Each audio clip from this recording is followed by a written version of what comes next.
So this is the continuation of the discussion with Soe Mra on Tuesday 31st of October 2017.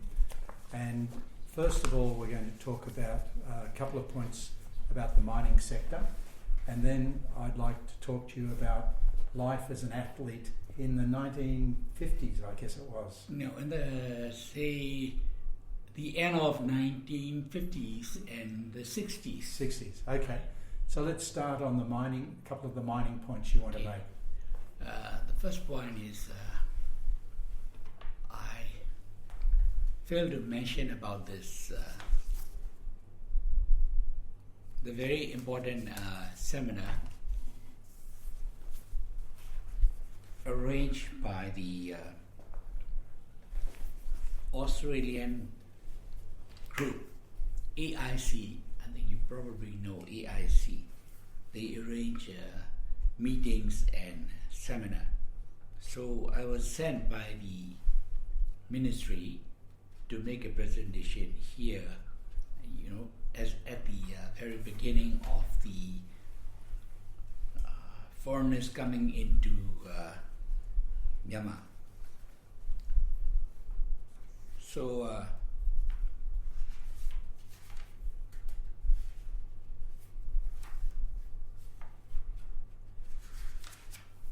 the first point was I made a presentation, and the DGSC, they sent a colonel to make a presentation there. So as soon as colonel made the presentation, there were a lot of questions to be asked by the participants. Can you remember what year are we talking? 1995. 1995. It's called the Pan-Asian Mining Congress. Pan-Asian Mining Congress. So the convener, he said, please wait, let Soe Mra make the presentation. So I made the presentation. And then afterwards, a lot of questions were raised. So I answered for the DGSC person also. And then after the meeting, they came up to me, especially the person from the mining journal. He said, your presentation is good. I'd like to distribute it worldwide, but your government will have to pay $20,000 to him and to the mining journal. So I said, if I put this up to the authorities, they will definitely say no. So there was the person from Asian Mining Journal there. So he said, then I will publish it in my mining journal, and then he published it and distributed it worldwide, free of charge. So there was a lot of interest, and a lot of queries were made at the time, and I had to answer a lot. So just to prove my point, this is the one in the Asian Mining Journal. I'll scan it. I'll scan this. Right. Yeah. But if you wanted this copy, okay. better, That's great. Thank you very much. So this is a copy, Myanmar Investment. So there were a lot of interest. Wow, 1995, yes. And then another point is SCAP asked our ministry to put up a paper regarding the institutional arrangement and how things were done here in Myanmar for the development of the mining sector. So I don't have a copy, but I made this report and then I presented it to SCAP. So SCAP gave me $6,000 for this, right? This is the, wow. I have this and still then the only. and then it just disappeared. Is this the one that? No, it's in the ESCAP library. Okay, 1997. Right. A study on institutional arrangements and mechanisms for the development of the mining industry in Myanmar. And have you given this also to your government? Yes. Yeah. Wow, there's a lot of work in this. This is a document of nearly 100 pages with many diagrams and a lot of work. How long did it take you to write this? Maybe about 2 months. Yeah, I'll say. Because I have other work also.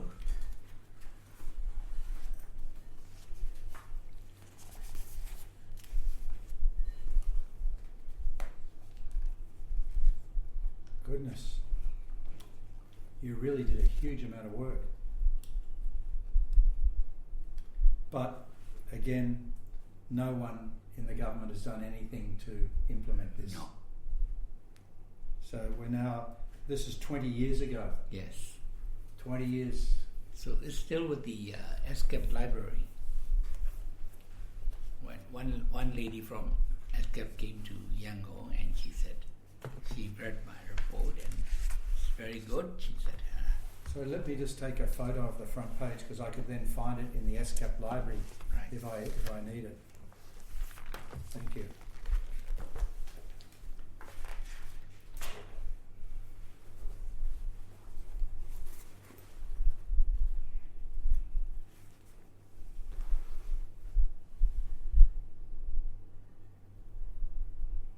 Okay.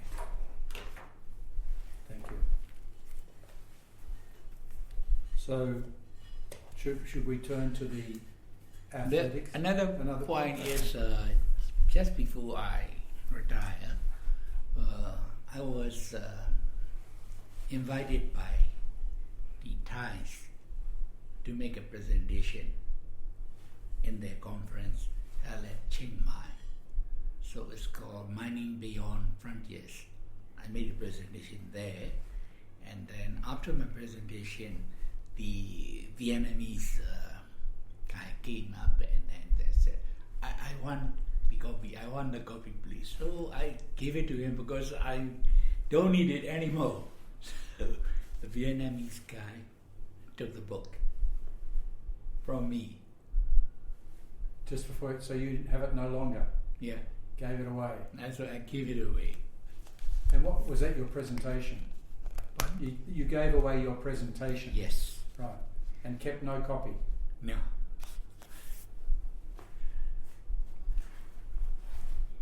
That was my last presentation in a foreign country. And when was that?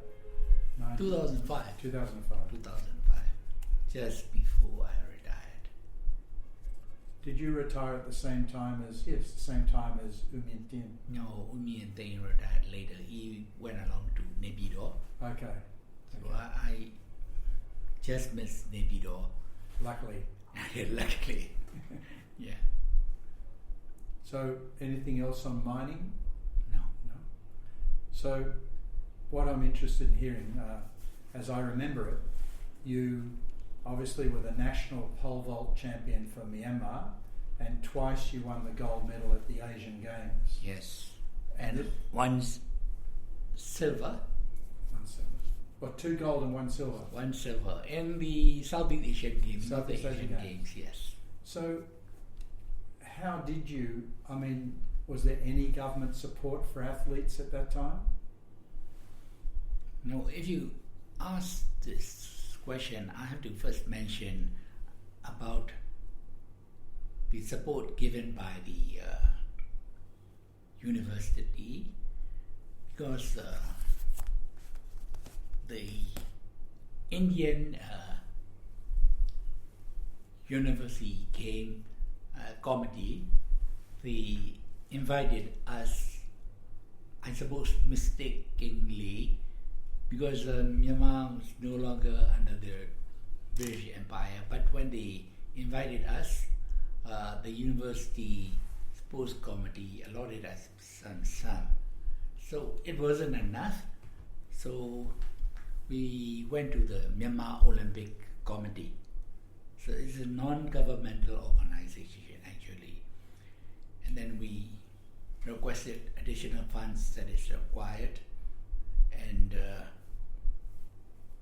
U Aung Ji, you probably know U Aung Ji, Colonel Aung Ji. So he was the chairman of that. He called us and then asked many questions, and afterwards he said, okay, I'll give you the funds. So 8 of us went to Kampu in India. What year? 1950, late 50s? No, 1958. Okay. Right, 58. End of 1958. So we were invited there, and then we were not used to the cold weather. It was really very cold. In the north, obviously. Yes. This is north of the Taj Mahal. Right, That's okay. the Delhi. answer. So we competed there, and I stood second in all the amongst the university athletes from India. I had to compete with nearly 50% for the pole vault. So you can just imagine how long you will have to wait between Jumps. jumps. Yes. So you got the silver medal at the Silver University medal. Games. At the, yeah, my elder brother, who passed away about 2 years ago, he won the gold medal in the hurdles. And they liked him so much that they said, we will offer you a scholarship, and then you can come and train here and attend college as well. But he didn't? No, but he didn't go. Yeah. Were there only 2 of you in the family who were the athletes, or was everybody an No, athlete? my eldest brother was also in the team. So he's a sprinter. He was a sprinter, yeah. So why did the Mras family be so athletic? Why did you all get involved in athletics? What was it? Your father or your mother encouraged No, you? my father, he's a swimmer.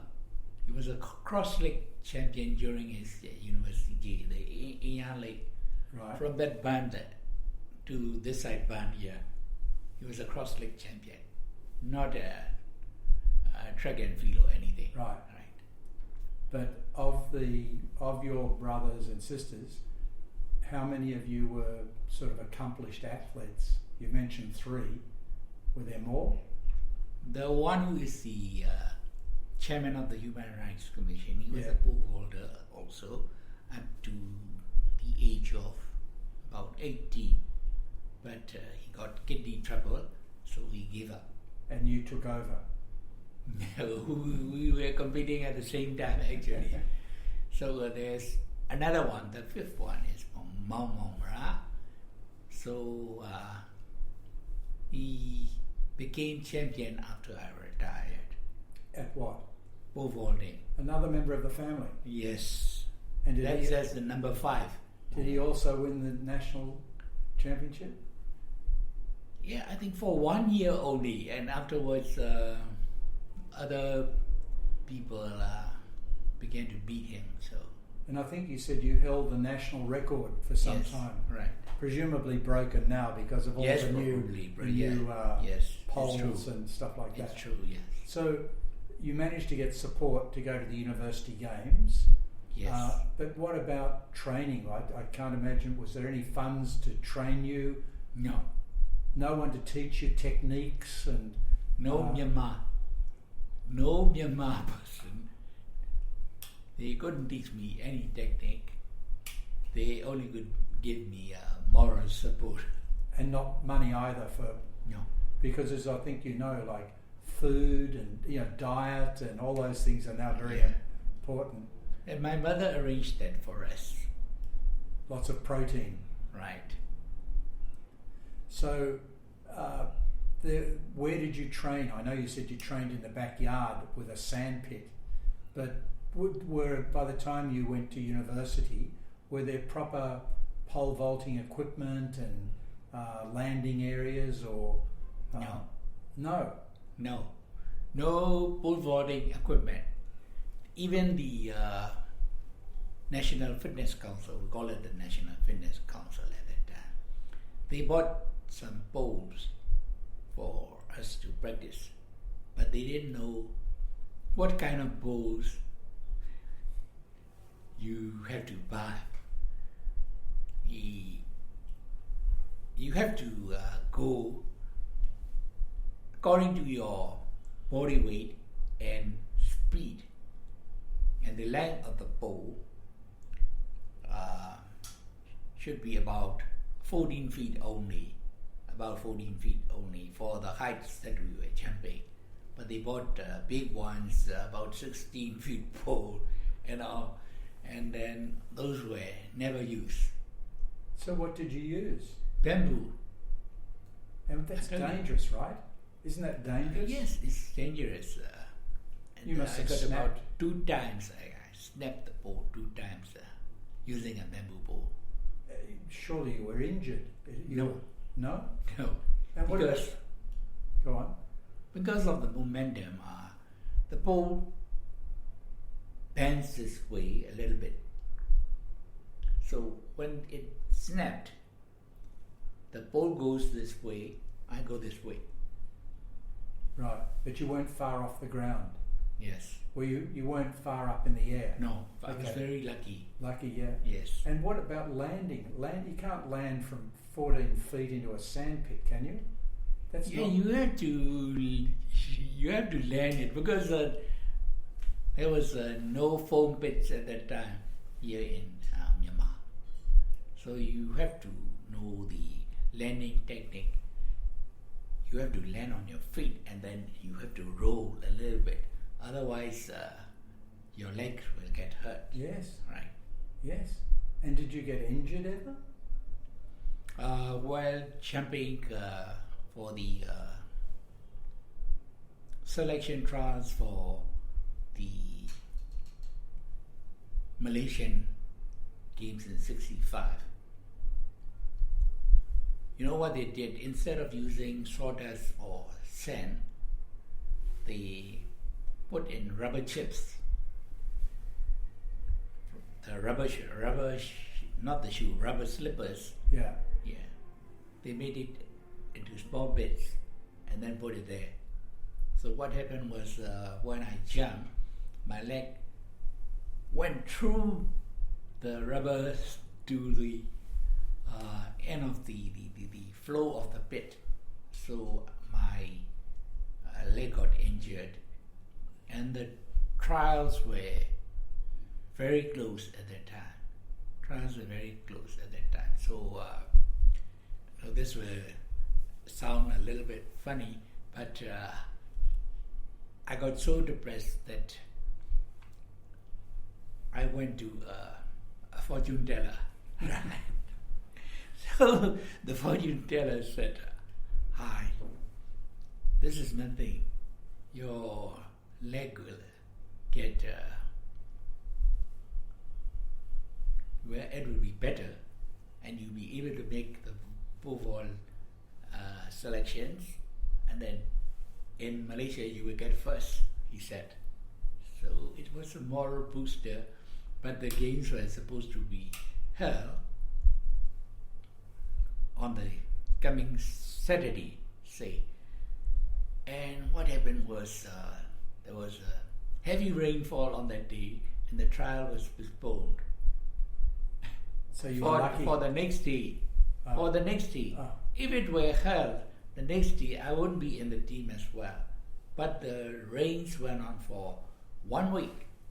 So by that time, I was quite okay. I strapped my legs properly, and then I only jumped 2 times to get into the team.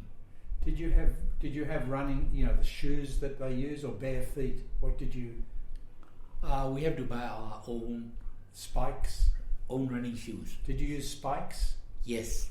I prefer the kangaroo leather running shoes made by Australians. Yeah. Right. So Yeah. we use it. And so you had to buy your own shoes, not supplied by the government. Nothing was supplied by the government. No, at the time, this amateur thing was a company or an outsider cannot give you any money or spikes like that, but the government can give, but the government didn't give us anything. And the Japanese, they wanted to give me a running shoe. I still remember a running shoe and a jogging shoe. So the Japanese, they couldn't give it direct to me, and they gave it to the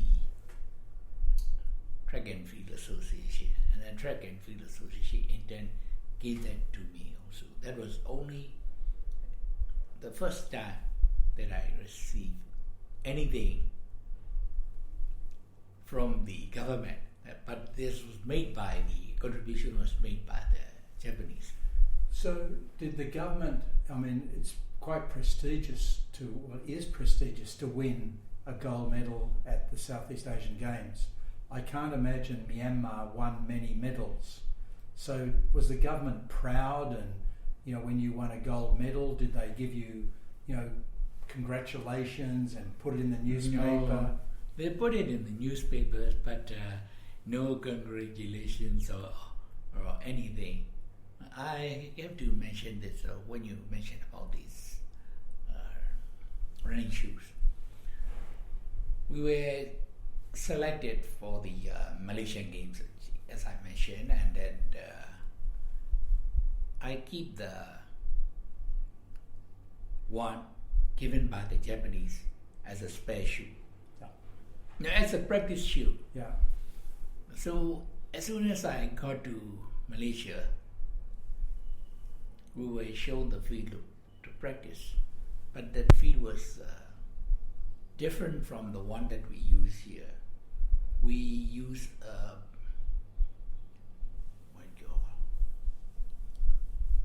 gold-based running shoe here, but in Malaysia they use a bituminous running shoe.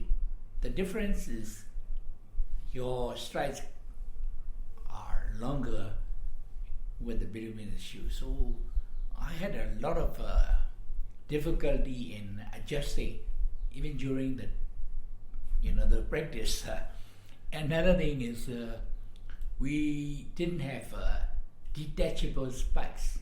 Now, at least, they have detachable spikes. Yeah. So if the running ground is not, it's soft, they use the longer one.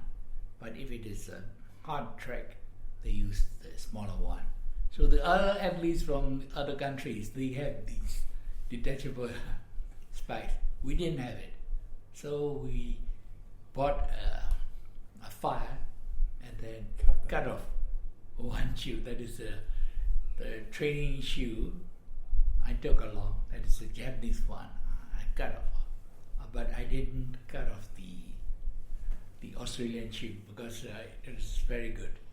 The leather was good. Yes, kangaroo leather spikes. Yeah, I think. And at that games, was two of your brothers there, or just one brother? Two, the hurdler and the sprinter. No, they were. No, the sprinter was not selected at that time. Who was the other brother that went with you? The hurdler. The hurdler. And did he win a gold medal too? No, he got into this struggle, as I mentioned. His strides were longer, so in the hurdles there is a space. Yes. So he overstepped and then slammed into one of the hurdles, and then he didn't even finish the final race. Were you the only medalist from Myanmar? Did Myanmar win any other medal? Well, especially in the ladies section, one lady got the short put and sprinting. One won the sprinting and one won the long jump. And then track and field athletic team was at that time very, you should say, were quite good. we could compete with countries like Singapore, Indonesia. Malaysia. Yeah. Really? Yes. With no money, no support. No. I find it extraordinary. But in the men's section, I was the only one, and I was the first person to win the gold for Myanmar. The first person to win a gold at the Asian Games. For Yes, Myanmar. at the games for Myanmar. For all games, or just the one you went to? No, at that game. At that game. Yes, yeah. at that game. But the newspaper man, sports writer, who was sent with us, he was shopping, and he couldn't get any photos of me. The surprising thing.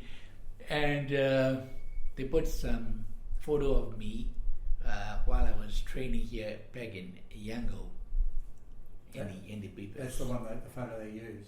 Yes. So the second time you won, was that the next year? Or I thought the Southeast Asian Games is not every year. No, 2 years at a time. Yeah. Yeah, So- that was probably the last one, 1965. Yeah. Yeah, so you won really over a 6-year period. You got 2 gold and 1 silver. Actually, I should have got one more gold medal if the Siem Reap Games were held. The Siem Reap, Cambodia, cancelled the games in the last minute. If they had given about 3 months, Thais could have easily arranged it. Yeah, that was during that would have been during some. No, it's before Pol Pot. No, yeah, yeah, it would have been security reasons, I presume. Yeah, for security Yeah. reasons. Yeah. Yeah. Yeah, and so would you say the Mra family is the most famous athletic family of that time? Yes. Yeah, I think so. Yeah, you can say that. Yeah, yeah. So 4 brothers, sprinter, 2 pole vaulters and 1 hurdler. Yes. And was there great competition between the 4 of you? No, you try your best to win. But did that help your, like, as you probably know, Australia is a sporting, crazy country. Mm-hmm. So if an Australian had done what you did, you'd be, when you came back to Australia, you'd be, taken everywhere and congratulations and... No, it was not like that. Only the Thais appreciated my athletic prowess. Who appreciated? The Thai girls. Oh, There were many letters written to the sport authorities here. And then when I went to the game, there was a jeep with all the girls with garlands and all waiting. So I asked the head of the mission whether I should accompany them. He said, yeah, no problem, go along. So I went along with these tigers to the training camp. because of course you're very tall for your generation, right? You would have been very a handsome, attractive. Maybe, and then yeah.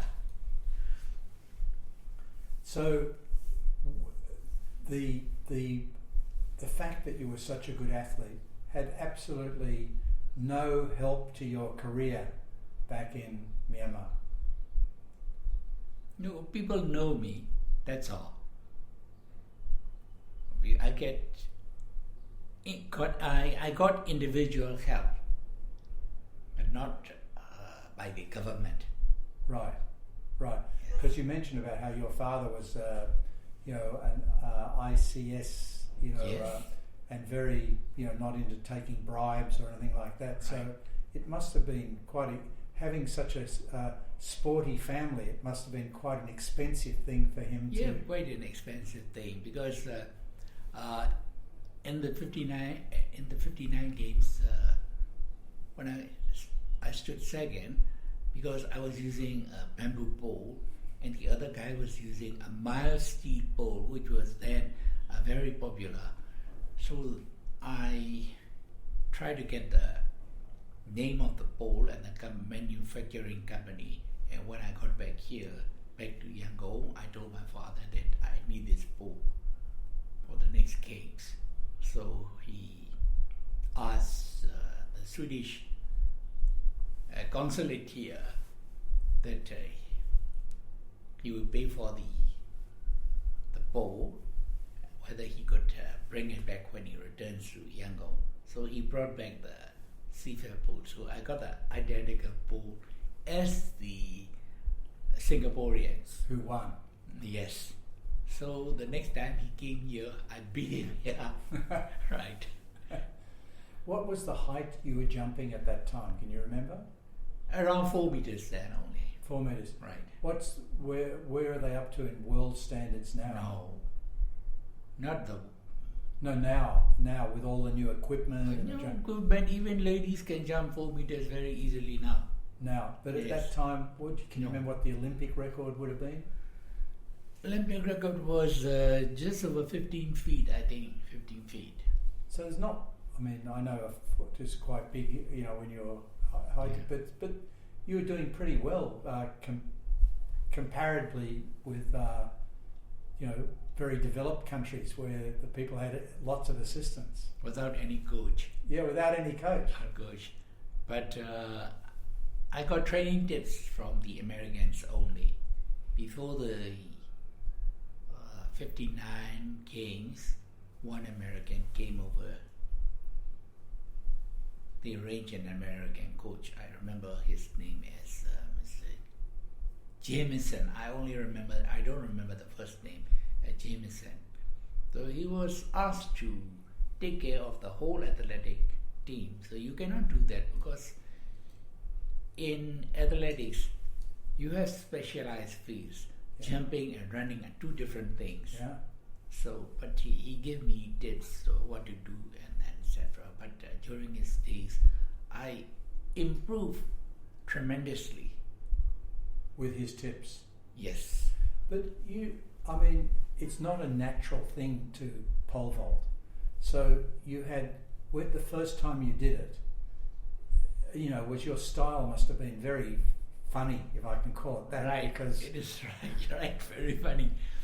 And then I went to the Pidora Stadium, the one they built a children's hospital there now, so the training ground is no longer there. So I went there and then looked at the pole vaulters who were champions before me, and then I tried to copy their style. And you did it successfully. But you must have been able to get books eventually, right? No, the books helped me a lot.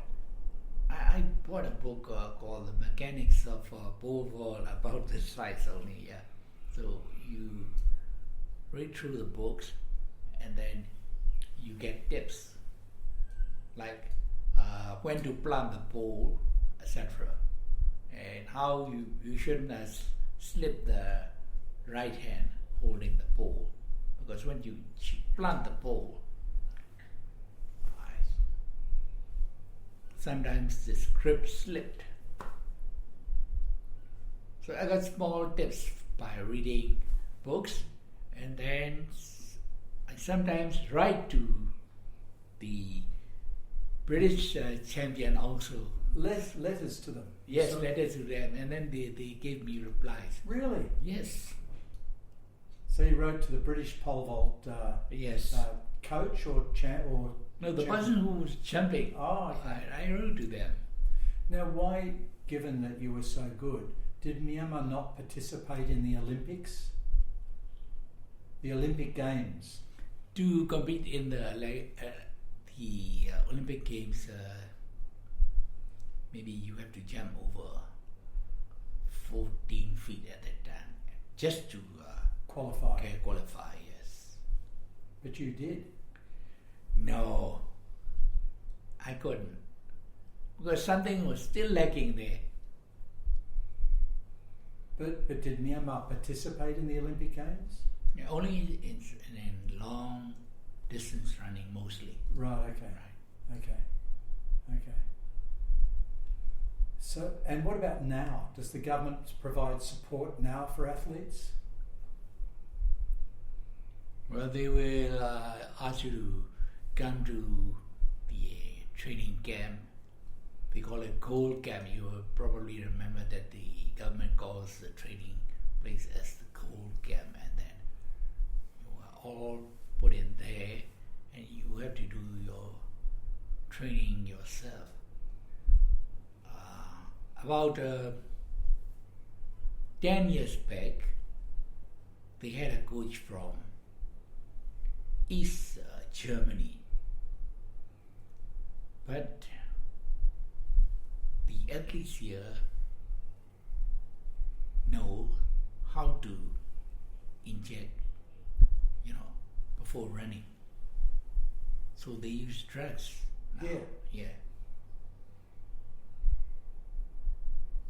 One weightlifter who was champion, one of her kidneys got damaged because of using drugs too many times. But not now. I think not now. At that time, the East Germans were using lots of medicine, weren't they? Yeah. Yeah, that's why they were winning everything. Right. So they tried it here. Yeah. Didn't work. Mm-hmm. And, I know that a person's physical shape or a nation's physical characteristics will lead to people being good in different sports. So as I understand, for Asians, they have small twitch muscles, so they're good at things like badminton and ping pong and stuff like that. Hurdlers are usually the big bums, and for that. Pole vaulting, I mean, you definitely obviously have the right physique, but what are the characteristics do you think that Myanmar has been good at in terms of sport? I think long distance running. Even the Kachins. So the people from the north. Yes. In my days, they were very good, but the army commanders didn't want for them to compete in the games here. So we lost about 2 or 3 persons who were really very good because they were not allowed to train. Okay, so long distance running is one area. Yes. Have there been any more pole vaulters since the Mras? Yeah, I think one guy, he's from the army first, right, and then he tried pole vaulting, and then he was, in my days, he got only about third or so here, and he tried with the new pole, and the landing pit was so bad that he always landed sometimes on his head. So I heard that he got mad mentally and he died. I think he won the gold once after me, yes. And one last question. The attitude of Burmese to women being involved in sport. Is it, do parents let their daughters play sport in Myanmar, or is it seen as not womanly, not a thing that girls should do? No, that is not the case here. If you are good, the parents will support you. Really? Yes. That was same in your time and Yes, same now? same now, yes. So girls playing sport is not seen as negative? No. Do you not understand what I mean? I know. Yeah. I know. So can you think of anything else that you'd like to say about athletics? It's been very interesting.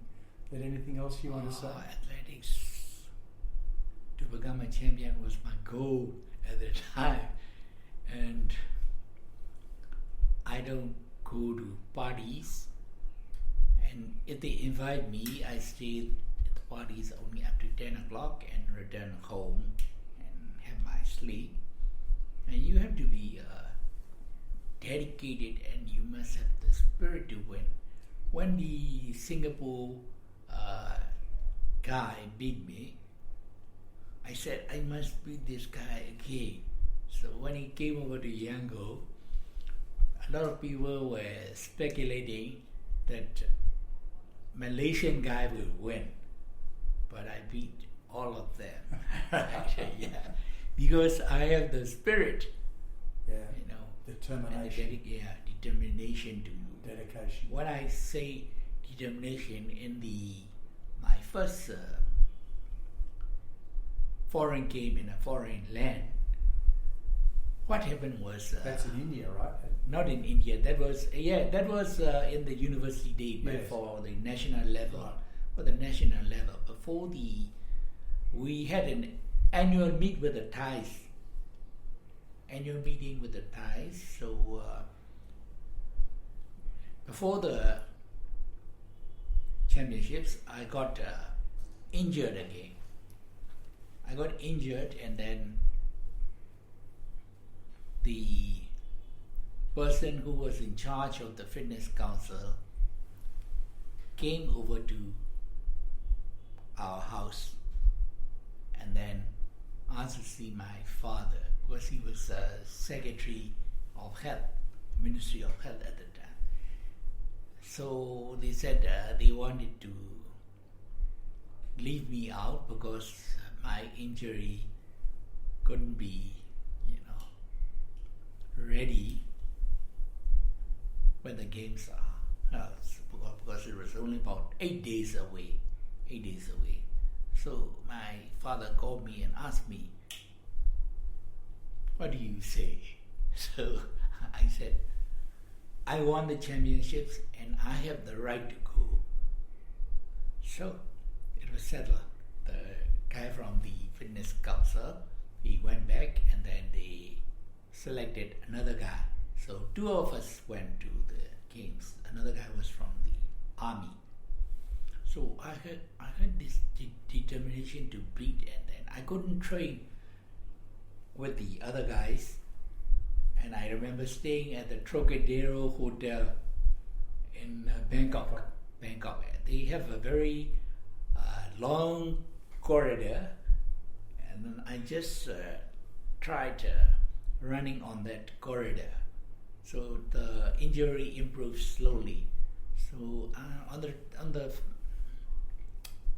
competition day, it got a little better. So I strapped myself, and then I went and compete. So I had to use tactics because at the time the Thai guy, he was quite good, and up to 11 feet he was beating me by number of jumps. And then I gambled, and then next time we put up 11-2, and the Thai agreed. So he was the first to jump. So he jumped 3 times and he failed. I jumped 2 times, I failed. I got only one last jump to win. So I said to myself, I must beat this guy for my country.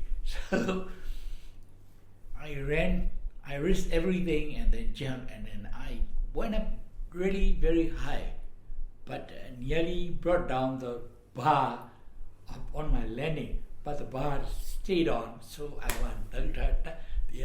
The Thai judges asked me whether you want to put up the height. No, I said no.